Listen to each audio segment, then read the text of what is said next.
Hi guys, right back here. We are back for another airsoft overview today. Today we are going over one of my KJW KC-02s.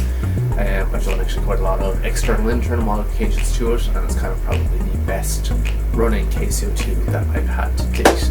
So we're going to start off with our usual format: internals, externals, who's and how's and why's of this, and I'll go through the modification process as well at the end, just in case anybody manages to want to put it in one of these lovely Magpul chassis. So let's get into it.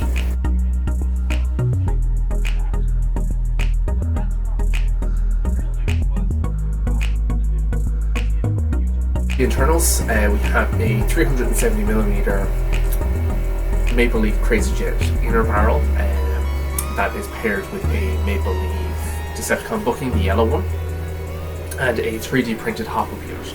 Now, preface with the 3D printed hop-up unit is that I would wash it with hot soapy water, a toothbrush, and then a toothpick as well, just to get all the gunk out of it, because I found it was actually causing cycling issues, and I didn't do that, so I had to take it apart and clean it. Inside the nozzle, I have Rogueworks flow chokes and an end pass nozzle. I just set to about 0.8 joule. On 2/8, so that way I have a bit of a leeway if it's a bit warmer and everything. So and as well on the inside of the nozzle, I have the Rogueworks return spring. It's a slightly stronger spring and it has a longer shelf life. This is due to the internal spring kind of snapping quite a bit, so I replaced that along with the pins inside of the blowback housing. So that way it's just a lovely smooth firing rifle with kind of the longevity bits and the bits that are needed to make it shoot far and to shoot consistent. Apart from that, no other major internal modifications, bar the barrel spacers that I have on the inside of the barrel, so the barrel doesn't move inside of its housing. So this is the internal portion of the video.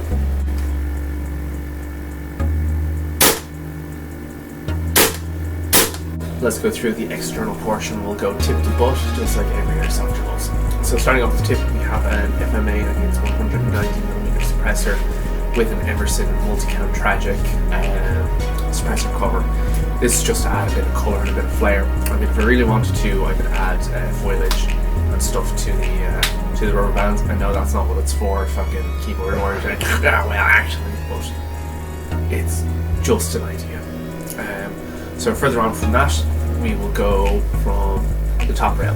We have a Scorpion Evo fibre optic front sight, orange fibre optic, and then we have a Magpul RSA. We have a Firewolf 1.5 to 4 times short dot optic. You know, KC-02 short dot foliage, better than KMCS ghillie suit. So this optic setup is quite nice because it's a little bit higher. So when I'm running it, I don't have to scrunch my face down to the stock. I just have to kind of do the AK chin weld, which is quite nice. Now, the body. This is a Magpul X22 chassis in black, obviously. Lovely body. It is much better than the standard KC-02 one. It gives it a better look, like the fact that the barrel comes to, or the body comes to here instead of like the KC-02 barrel ends here, so if you put the suppressor on, it looks stupidly long. Lovely body. There are a few modifications that you do have to do to it to make it work and to fit, but it is rock solid in here. Like, even before I put the bolt in, you couldn't get this out of the body. You had to put a bit of oomph into getting it into the body. So it is lovely. I have shimmed the barrel, so the barrel actually isn't touching the body, it's free floating. Well, not free floating, but there is a bit of upwards movement and a little bit side to side, but there's no pushing down movement because it has been shimmed. So yeah, and then with magazines, I have 2 types of magazines. So I have this is an Ace 1 Arms curved magazine, and then I have a lovely KJW stick magazine. Point out about the Rogueworks one, or not the Rogueworks, Ace 1 Arms, is right. This magazine is empty, there are no BBs in it. it will not hold open. The bolt will not hold open because it's not engaging.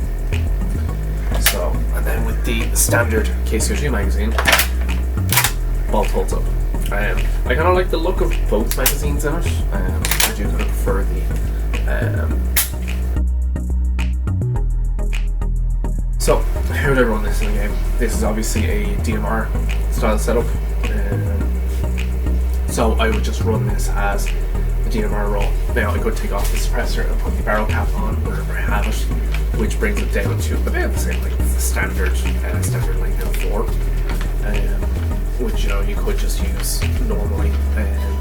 The suppressor does deaden the sound a bit, just a bit though. Like it does still look quite nice with suppressor on it. So I'd run this as a DMR / sniper roll. Just maybe not as gillied up or as hidey as some other YouTubers, but it's kind of manoeuvrable enough and usable enough to gun it. Not as much my Mark 18. My Mark 18 is like clack, clack, clack, clack, clack, whereas this would be like slow precision shots. What it is, it's a lovely system. I would just run this as the DMR, maybe marksman roll at a milsim. It's great because these magazines are very small. I have 8 of them. I have 8 of these bad boys, and I have 1 of these. So I would have a lot of ammunition as well in such a small package. So I think it's actually brilliant for that sort of like rifleman to marksman in between, and it's light enough, and you're not going to have too much venting, you're not going to have too much issues with the gas because the bolt travels like a tiny amount. And the bolt is quite light that you can just, sit somewhere and plink people and run and shoot. And yeah, I just think that it's a brilliant setup, and I think that they should make more of these and make them for lower FPSs, because you have to do a lot of work to get them to fire under the dual. So yeah, there are 2 modifications that you need to do to the body and to the upper receiver. So the upper receiver, there is a rear tang. You need to cut that off with a Dremel. I cut it off and I followed it down. And then with the screw hole, which is here, you're going to have to bore that out so the screw will go in. Now, these are 2 kind of permanent modifications that you're going to need to do. Personally, if you're spending 200, 210 euros on the chassis, you're not going to go back to the normal one. But this is so much more comfortable than the standard KC-02 stock. It comes with spacers as well, so you can get your proper length of pull. Mine was actually perfect straight out of the box, but it's a brilliant stock. I think it's quite comfortable, and yeah. Oh, and it has lock slots on the 3, 6, and 9 o'clock position, so you can put your flashlight, fucking grenade launcher, everything on it, and yeah, it'll be enjoyable to use. So yeah, those are the modifications. This is, I fucking love this thing. It's great. So anyway, I've been right back. Thanks for watching, and I'll see you in the next video.